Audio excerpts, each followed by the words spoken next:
Surveillance video shows a graduate student at Tufts University near Boston being taken into custody by federal agents, according to the student's attorney. Rümeysa Öztürk, a Turkish national, was arrested near her apartment close to the university's Somerville campus.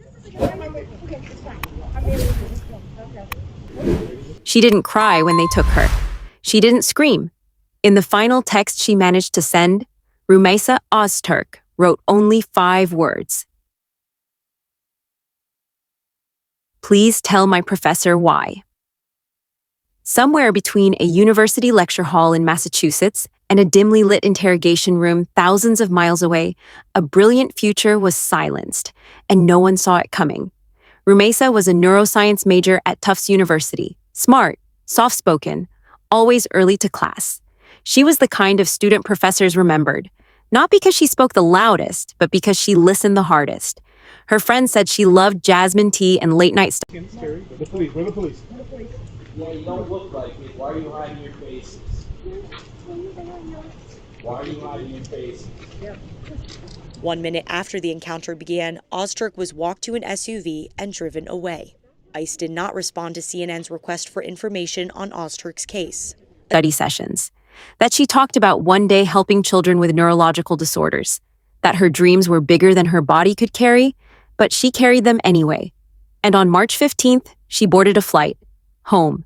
A visit to her family in Turkey. A trip she'd done twice before. Only this time, she didn't come back. Hours after landing in Istanbul, she disappeared. No phone call, no text, no trace. For 3 days, her family thought she was at the airport. For 3 days, her professors assumed she'd arrived safely.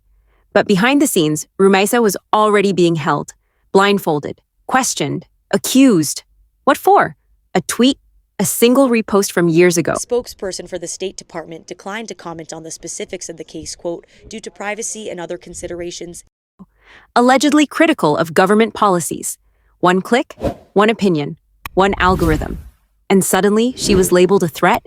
She was interrogated about her education, her professors, about what Tufts was teaching her, as if knowledge itself had become dangerous. They held her without charges. They combed through her phone, her laptop. They asked her about neuroscience as if it were code for espionage. In one moment, she was a student. In the next, a prisoner. And outside, the world kept spinning. Back in Boston, her dorm room light stayed on for days. Books still open on her desk. Half-finished notes scribbled with diagrams of the human brain. Her roommate left the kettle on, waiting for jasmine tea. Professors began to ask questions. Why hadn't Rümeysa emailed? Why was she missing from midterms? Then, finally, a message reached them, smuggled through encrypted apps and silence. She's been detained. That was all it said. For what? For who? By whom? No official answer came. In a freezing concrete cell, Rümeysa counted time by the flicker of fluorescent lights. She refused to sign confessions. She refused to deny her education. She held her silence and her dignity. Outside, her classmates began to protest. Posters of her face lined the library walls. Free Rümeysa, they wrote in chalk on campus sidewalks. But chalk washes away, and weeks passed. Then months.